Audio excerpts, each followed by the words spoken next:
नमस्कार दोस्तों, मैं संजय अपने यूट्यूब चैनल संजय एकेडमी में आप सभी का स्वागत करता हूं।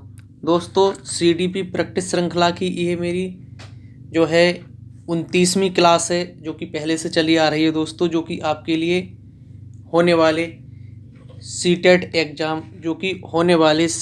एग्ज़ाम 2022-23 में आपके लिए हेल्पफुल रहेगी। दोस्तों, सीडीपी श्रृंखला के कुछ महत्वपूर्ण प्रश्न लेकर आया हूं मैं आपके बीच, जो कि बहुत ही महत्वपूर्ण होने वाले हैं दोस्तों। इन्हें पढ़िएगा ज़रूर दोस्तों, पेपर में पढ़कर जाइएगा ज़रूर एक बार। दोस्तों, इसी के साथ आगे चलते हैं दोस्तों। आगे चलने से पहले मेरे यूट्यूब चैनल संजय एकेडमी को सब्सक्राइब करें, लाइक करें एंड शेयर करें, और दोस्तों साथ में बेल आइकन भी ज़रूर दबा लें। इसी के साथ दोस्तों आगे चलते हैं दोस्तों। पहला प्रश्न दोस्तों, आज का पहला प्रश्न है दोस्तों।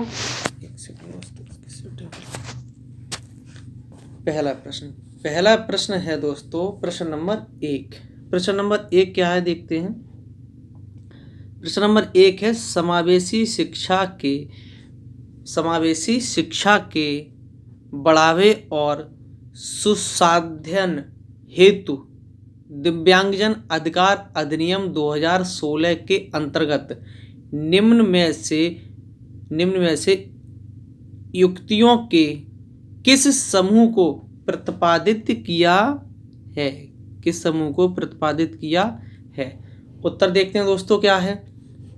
नंबर 1, विद्यालय जाने वाले बालकों का हर 5 वर्ष में सर्वेक्षण करना। बिल्कुल दोस्तों, बिल्कुल सही है। हाउस होल्ड सर्वे होता है दोस्तों, ये कक्षा 1 में प्रवेश लेने वाले बच्चों का प्रत्येक साल हाउस होल्ड सर्वे होता है, जिसमें बच्चे निकल कर आते हैं दोस्तों कि अगली साल कितने बच्चों का एडमिशन होना है। तो पहला तो सही हो जाता है। दूसरा देखते हैं दोस्तों क्या है। सभी के लिए एक रूपी और मानकीकृत पाठ्यक्रम और परीक्षा प्रणाली सुनिश्चित करना। नहीं दोस्तों, ये गलत हो जाएगा। सभी के लिए एक तरह का मानकीकृत पाठ्यक्रम या परीक्षा प्रणाली सुनिश्चित नहीं कर सकते। तो दोस्तों दूसरा तो गलत हो जाता है। तीसरा देखते हैं दोस्तों क्या है। पुस्तकें, अन्य अधिगम सामग्री और समुचित सहायक युक्तियां उपलब्ध करवाना। बिल्कुल सही बात है दोस्तों, ये भी सही है। तो तीसरा भी सही हो जाता है। चौथा देखते हैं क्या है। सूचना हेतु समुचित, संवर्धित और अनुकल्पी पद्धतियों का उपयोग। संवर्धित और अनुकल्पी पद्धतियों का उपयोग। बिल्कुल सही दोस्तों, यह भी सही हो जाता है। तो दोस्तों हमारा सही उत्तर हो जाता है 1, 3 और 4। देखते हैं किसमें। तो 1, 2, 3 दूसरा तो है ही नहीं दोस्तों, तो ये गलत हो जाता है हमारा। बी देखते हैं क्या है। 1, 2, 4 ये भी गलत हो जाता है दोस्तों, क्योंकि 2 है ही नहीं सही। सी देखते हैं दोस्तों क्या है। 1, 3, 4 बिल्कुल सही दोस्तों। प्रश्न नंबर 1 का सही उत्तर हो जाता है ऑप्शन नंबर सी। अगला प्रश्न दोस्तों, अगला प्रश्न क्या है, देखते हैं दोस्तों। अगला प्रश्न है प्रश्न नंबर 2। प्रश्न नंबर 2 है दोस्तों। प्रश्न नंबर 2, धार्मिक अल्पसंख्यकों के विद्यार्थियों को शामिल करने के लिए एक शिक्षिका को क्या करना चाहिए दोस्तों। देखते हैं क्या है। सभी, ये धर्मों होगी दोस्तों, क्या होगी, धर्मों होगी दोस्तों, धर्मों नहीं होगी, धर्मों होगी दोस्तों। सभी धर्मों में समानता की बजाय अंतर पर ज़्यादा जोर दे। नहीं दोस्तों, ये तो गलत हो जाएगा। बी देख लेते हैं दोस्तों क्या है। विभिन्न धर्मों के सदस्यों के बीच सद्भाव के उदाहरण प्रस्तुत करें। तो दोस्तों सही लग रहा है, तब भी सी डी और देख लेते हैं क्या है। विशेष धर्मों में विश्वासों और प्रथाओं के बारे में पूर्वाग्रहों को बढ़ावा देना। नहीं दोस्तों, पूर्वाग्रहों को बढ़ावा नहीं दे सकते दोस्तों, हम जेंडर वाइज नहीं बन सकते दोस्तों, तो सी भी गलत हो गया। डी देखते हैं दोस्तों क्या है, विशेष धर्मों से संबंधित रूढ़ियों को मजबूत करें, नहीं दोस्तों ये भी गलत हो जाता है दोस्तों। ऑप्शन नंबर बी ही सही है दोस्तों, विभिन्न धर्मों के सदस्यों के बीच सद्भाव के उदाहरण प्रस्तुत करें, तो प्रश्न नंबर 2 का सही उत्तर हो जाता है ऑप्शन नंबर बी। अगला प्रश्न देखते हैं दोस्तों क्या है, अगला प्रश्न है प्रश्न नंबर 3। प्रश्न नंबर 3 है, डिस्ग्राफिया मुख्य रूप से किस कठिनाई से जुड़ा है? डिस्ग्राफिया मुख्य रूप से किस कठिनाई से जुड़ा है? पढ़ना, ये तो रीडिंग डिसऑर्डर होता है दोस्तों, सोचना, चलना और लिखना। तो दोस्तों पढ़ना नहीं होगा दोस्तों, सोचना भी नहीं और चलना भी नहीं होगा दोस्तों, तो ए भी गलत, बी भी गलत और सी भी गलत। ऑप्शन नंबर डी बचता है दोस्तों, ऑप्शन नंबर डी है लिखना।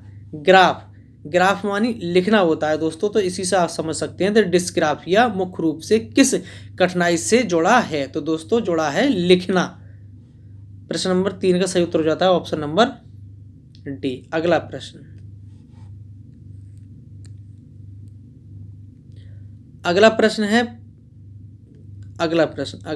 प्रश्न नंबर 4। प्रश्न नंबर 4 है दोस्तों, निम्नलिखित में से कौन सा अभ्यास दृष्टिबाधित विद्यार्थियों के सफल समावेशन को सुनिश्चित करने में सहायक होगा?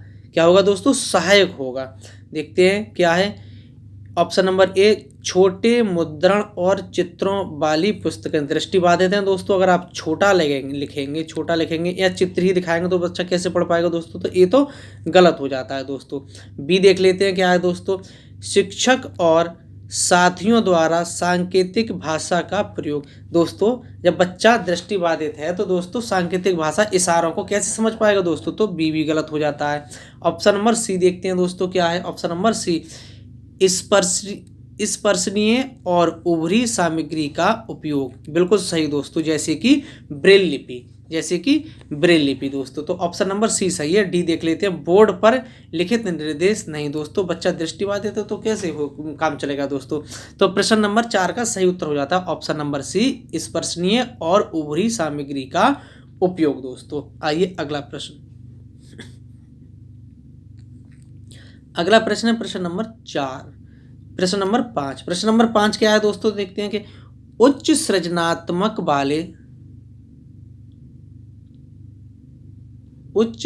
सृजनात्मकता होगी दोस्तों, यहाँ क्या होगी, सृजनात्मकता वाले विद्यार्थियों की आवश्यकताओं को पूरा करने के लिए एक शिक्षिका को ऐसी गतिविधियों से बचना चाहिए जो निम्नलिखित में से किसे बढ़ावा देती हैं दोस्तों। देख लेते हैं क्या है, किससे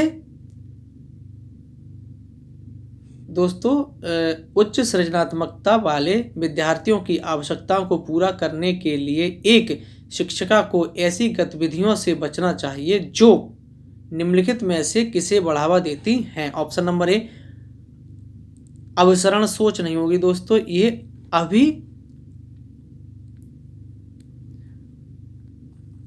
दोस्तों ये होगी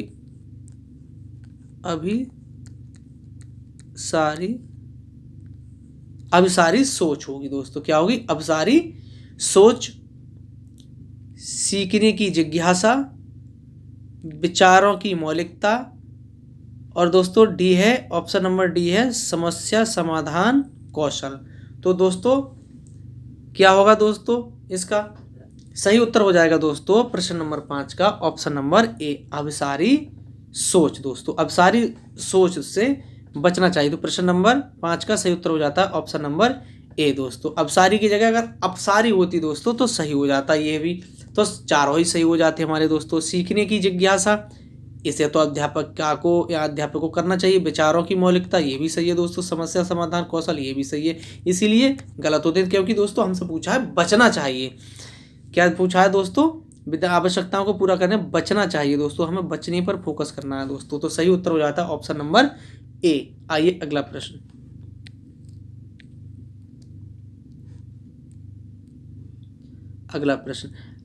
प्रश्न नंबर 6। प्रश्न नंबर 6 है, शिक्षार्थियों के ज्ञान को गहरा और दीर्घकालीन बनाने के लिए एक शिक्षक को क्या करना चाहिए? क्या करना चाहिए दोस्तों? ऑप्शन नंबर ए देखते हैं क्या है। अभी सीखे गए संप्रत्यों के विस्तरण और यानी कि विस्तारण होगा दोस्तों, यहाँ पर टाइपिंग मिस्टेक है, विस्तारण और चर्चा करने से मना करना नहीं दोस्तों, हमें चर्चा करानी है दोस्तों, विस्तारण और चर्चा करानी है, मना नहीं करना है दोस्तों। और हमसे पूछा है शिक्षक को क्या करना चाहिए दोस्तों, है ना, दीर्घकालीन विद्यार्थियों के ज्ञान को गहरा और दीर्घकालीन बनाने के लिए शिक्षक को क्या करना चाहिए दोस्तों। तो यहाँ है मना करना, तो मना शब्द जो है दोस्तों गलत हो गया, तो ये तो गलत हो गया। अब बी देखते हैं दोस्तों क्या है। विभिन्न परिस्थितियों में अधिगम को लागू करने के अवसर दें, बिल्कुल सही लग रहा है दोस्तों। सी डी और देख लेते हैं, शायद इससे अच्छा और क्वेश्चन आंसर हो हमारा। विषय वस्तु को समझने के बजाय उसे विषय वस्तु को समझाने के बजाय उसे रटवाने पर ध्यान दें, नहीं दोस्तों, ये भी गलत हो जाता है दोस्तों। बच्चे को समझाएं, रटवाएं नहीं दोस्तों। तो और डी देख लेते हैं क्या है। केवल मौखिक रूप में ही जानकारी और निर्देश प्रस्तुत करें, नहीं दोस्तों, ये भी गलत हो जाता है। एक ही ऑप्शन बचता है, बी ही सही है दोस्तों। प्रश्न नंबर 6 का सही उत्तर हो जाता है ऑप्शन नंबर बी। विभिन्न परिस्थितियों में अधिगम को लागू करने के अवसर दें दोस्तों। अगला प्रश्न,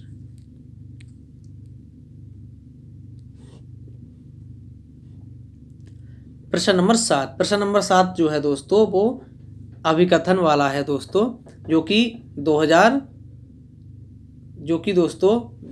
जो 22 से जो जनवरी 22 और दिसंबर 21 में जो पेपर हुए हैं दोस्तों, इस तरह के क्वेश्चन अधिक आए हैं दोस्तों। तो इस तरह के क्वेश्चनों को आपको अधिक तैयार करना है दोस्तों, अच्छे से देख लेना है। आइए दोस्तों देखते हैं प्रश्न नंबर 7। प्रश्न नंबर 7 है अभिकथन ए। एक शिक्षिका को अपने विद्यार्थियों को किसी प्रश्न के उत्तर के बारे में सहज ज्ञान युक्त अनुमान लगाने के लिए प्रोत्साहित करना चाहिए, बिल्कुल ए सही है दोस्तों, हमारा ए बिल्कुल सही है। आर देखते हैं दोस्तों, कारण क्या है दोस्तों, कारण क्या है दोस्तों, कारण देख लेते हैं क्या है। विद्यार्थियों को केवल तभी उत्तर देने का निर्देश दिया जाना चाहिए जब वे सही उत्तर के बारे में पूरी तरह से सुनिश्चित हो, नहीं दोस्तों, आर गलत हो जाता है। बच्चे को सही उत्तर पता हो या गलत उत्तर पता हो दोस्तों, बच्चे के लिए बोलना है, हमारे लिए बच्चे को बुलवाना है ताकि उसकी अंडरस्टैंडिंग का पता लगा सके दोस्तों, तो आर गलत हो जाता है। आइए दोस्तों देखते हैं, ऑप्शन देख लेते हैं दोस्तों क्या है। ऑप्शन नंबर ए और आर दोनों सही हैं और आर सही व्याख्या करता है, एक ही नहीं दोस्तों, गलत हो जाएगा। आर सही व्याख्या एक ही नहीं करता। ऑप्शन नंबर बी देख लेते हैं दोस्तों क्या है। ऑप्शन नंबर बी, ए और आर दोनों सही हैं लेकिन आर सही व्याख्या नहीं है, ए की दोस्तों, ये भी गलत है। एक शिक्षिका को अपने विद्यार्थियों को किसी प्रश्न के उत्तर के बारे में सहज ज्ञान युक्त अनुमान लगाने के लिए प्रोत्साहित करना चाहिए दोस्तों। हाँ, प्रोत्साहित, ये तो सही है दोस्तों। चलो देखते हैं आगे। ए और आर दोनों सही, हाँ दोस्तों, ये भी बी भी हमारा गलत हो जाता है दोस्तों। सी देख लेते हैं क्या है।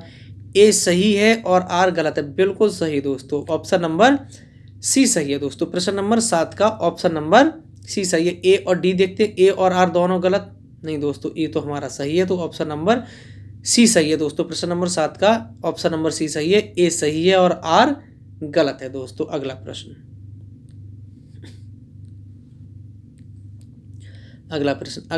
प्रश्न नंबर 8।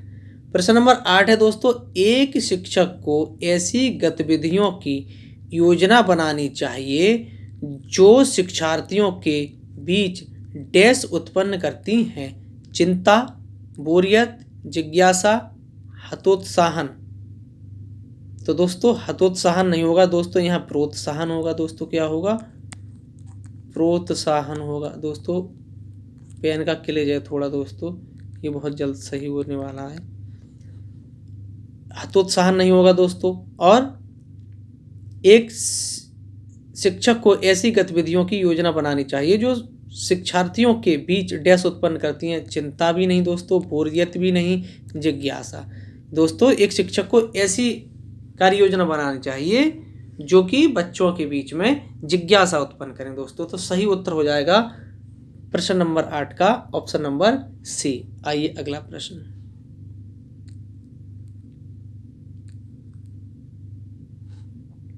अगला प्रश्न, प्रश्न नंबर 9। प्रश्न नंबर 9 क्या है देखते हैं दोस्तों।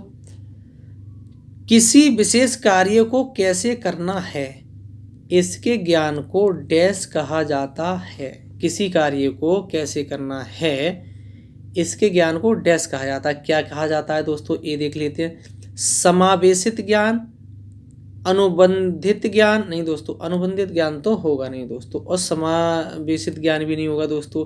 घोषणात्मक ज्ञान और प्रक्रियात्मक ज्ञान, बिल्कुल सही दोस्तों, ऑप्शन नंबर डी सही हो जाता है। प्रश्न नंबर 9 का ऑप्शन नंबर डी, ऐसे ज्ञान को कहा जाता है प्रक्रियात्मक ज्ञान। घोषणात्मक ज्ञान ऐसी भी कोई चीज नहीं है दोस्तों। तो प्रश्न नंबर 9 का सही उत्तर हो जाता है ऑप्शन नंबर डी। आइए अगला प्रश्न। अगला प्रश्न है प्रश्न नंबर 10।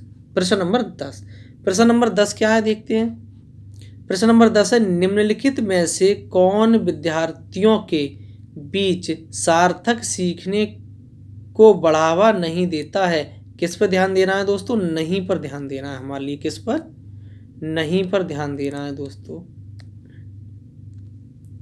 नहीं पर ध्यान देना है दोस्तों, हमारे लिए नहीं पर ध्यान देता है देना है दोस्तों। निम्नलिखित में से कौन विद्यार्थियों के बीच सार्थक सीखने को बढ़ावा नहीं देता।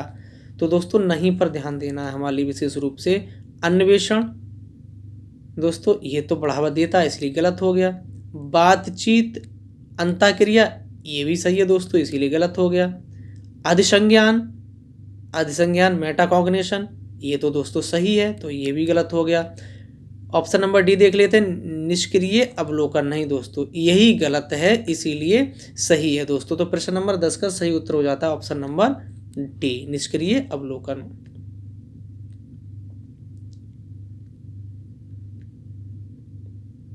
आइए अगला प्रश्न दोस्तों। अगला प्रश्न है प्रश्न नंबर 11।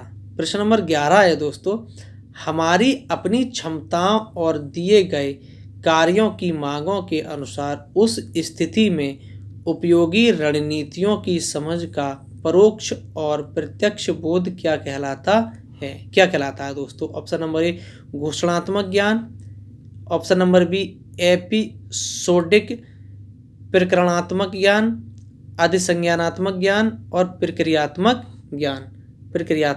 ज्ञान दोस्तों। तो क्या हो जाएगा, घोषणात्मक ज्ञान दोस्तों ये तो गलत हो जाएगा। एपिसोडिक भी दोस्तों गलत हो जाएगा। फिर एपिसोडिक फिर करणात्मक ज्ञान दोस्तों गलत हो जाएगा। अधिसंज्ञानात्मक ज्ञान, तो दोस्तों प्रश्न नंबर 11 का सही उत्तर हो जाएगा अधिसंज्ञानात्मक ज्ञान। प्रक्रियात्मक ज्ञान ये भी गलत हो जाएगा दोस्तों। तो प्रश्न नंबर 11 का सही उत्तर हो जाता है ऑप्शन नंबर सी दोस्तों। आइए अगला प्रश्न। अगला प्रश्न है प्रश्न नंबर 12।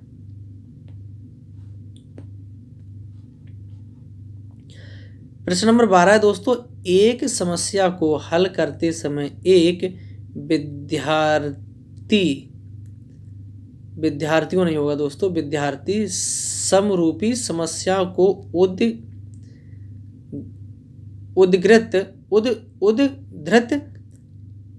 कर रहा है और वर्तमान समस्या को हल करने के लिए संकेत ले रहा है। यह डैश का उदाहरण है।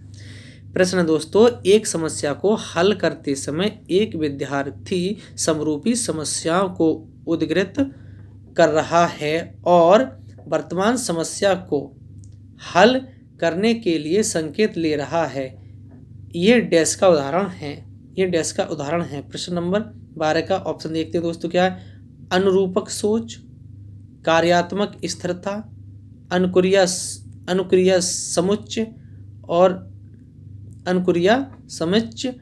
दोस्तों ये टाइपिंग मिस्टेक है दोस्तों,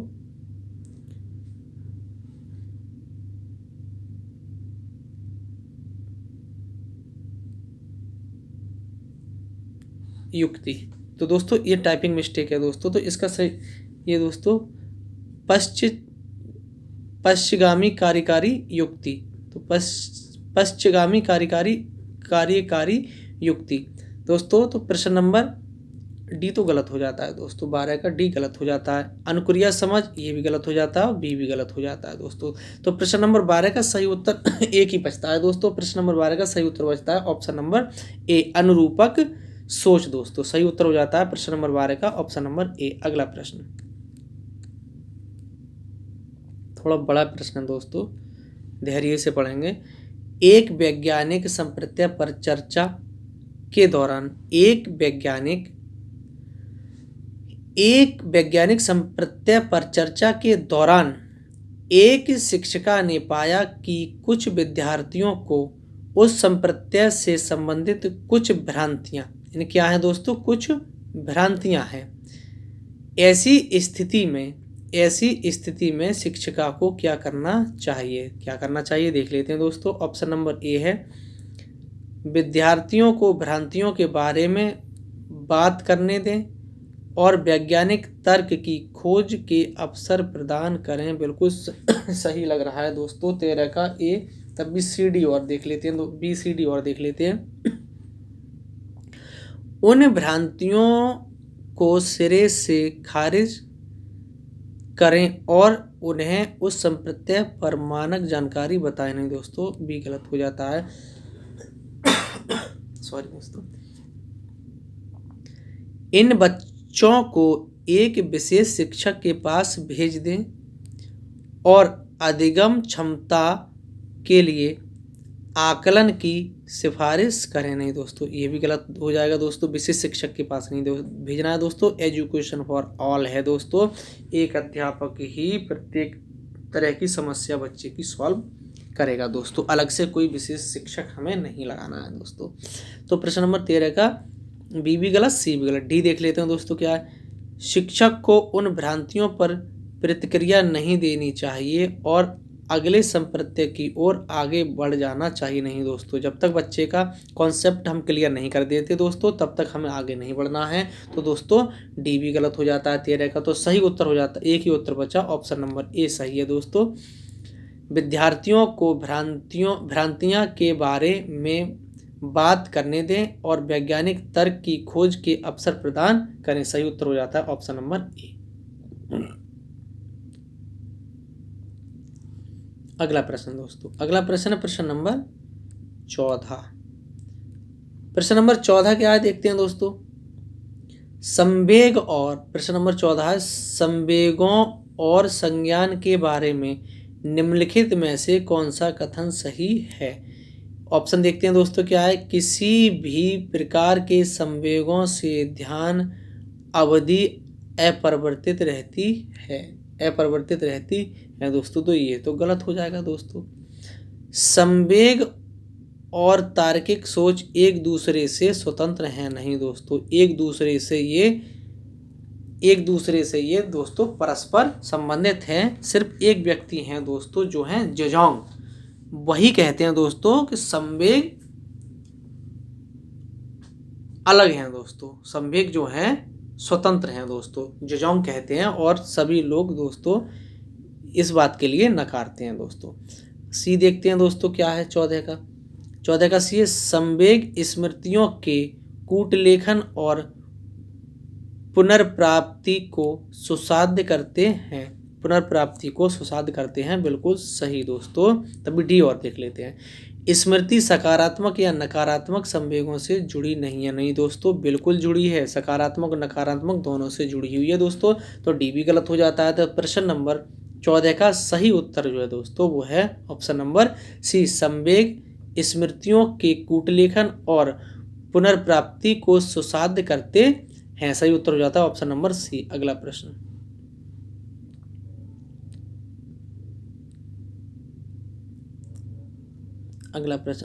है प्रश्न नंबर 15।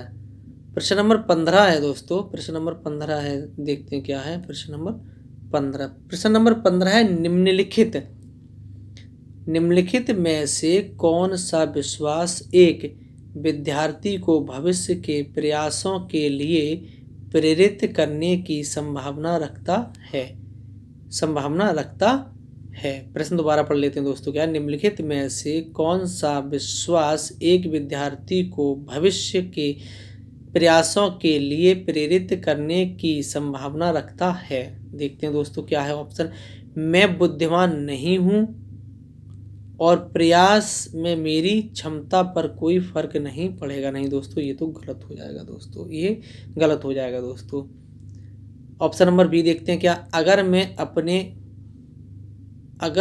अपने प्रयत्न में आवश्यक प्रयास करता हूं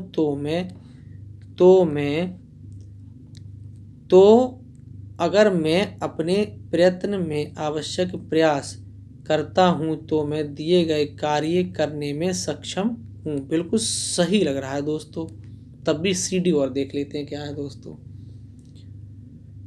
मैं एक बदकिस्मत व्यक्ति हूं और मेरी किस्मत कभी भी दिए गए कार्य में मेरी सफलता का साथ नहीं देती। नहीं दोस्तों, ऐसा तो बिल्कुल गलत है दोस्तों। मेहनत करेंगे तो हम जरूर कामयाब होंगे दोस्तों। तो डी देख लेते हैं दोस्तों क्या है।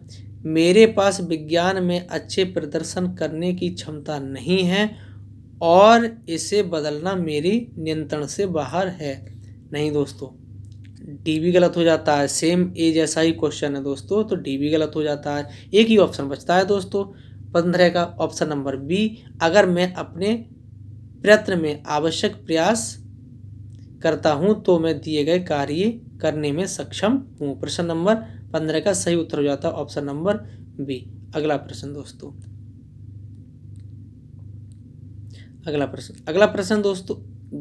ये 15 प्रश्न थे। कितने थे दोस्तों? 15 प्रश्न थे दोस्तों। ये 15 प्रश्न थे।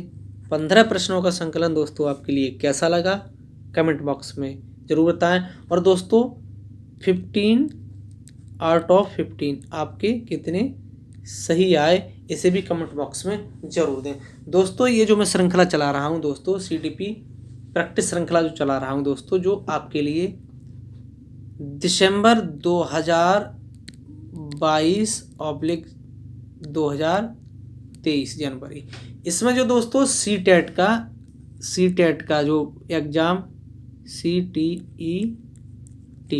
सी टेट का जो एग्ज़ाम ऑनलाइन जो होने वाला है, ऑनलाइन मोड में जो होने वाला है दोस्तों, उसमें दोस्तों आपके लिए ये बहुत ही हेल्पफुल प्रश्न रहेंगे दोस्तों। तो इनके लिए पढ़िएगा ज़रूर। और दोस्तों बहुत जल्द मैं EBS की दोस्तों बहुत जल्द EBS की मैराथन क्लास दोस्तों, क्या EBS की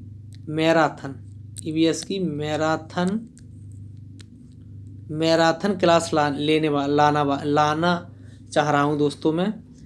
तो दोस्तों EBS की मैराथन क्लास आने वाली है मेरी।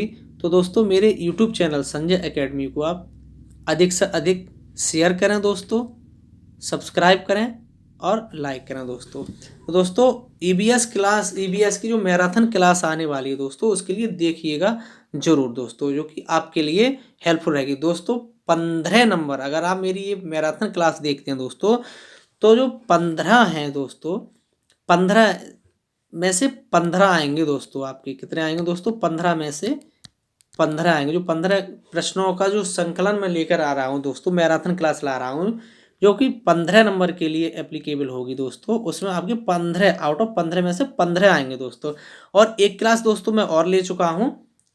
अगर दोनों क्लासें मेरी फॉलो करते हैं आप दोस्तों, तो 30 आउट ऑफ कम से कम दोस्तों आपके 25 जरूर आएंगे दोस्तों। तो इसलिए दोस्तों मेरे YouTube चैनल संजय एकेडमी को आप सब्सक्राइब जरूर कर लें और अपने दोस्तों के साथ शेयर कर लें दोस्तों। बहुत जल्द EBS की मैराथन क्लास आने वाली है मेरी दोस्तों। इन 15 प्रश्नों का आज के जो CDP के जो प्रश्न थे दोस्तों, CDP प्रैक्टिस श्रृंखला के जो हमारे प्रश्न थे दोस्तों, इनका संकलन कैसा लगा दोस्तों कमेंट बॉक्स में जरूर बताएं। और दोस्तों अगर इससे संबंधित आपका कोई सुझाव हो तो उसे भी कमेंट बॉक्स में जरूर दें दोस्तों। इसी के साथ अंत में मेरे YouTube चैनल संजय एकेडमी को आप सब्सक्राइब करें, लाइक करें एंड शेयर करें और दोस्तों साथ में बेल आइकन जरूर दबा लें दोस्तों। इसी के साथ सभी दोस्तों को नमस्कार, थैंक यू।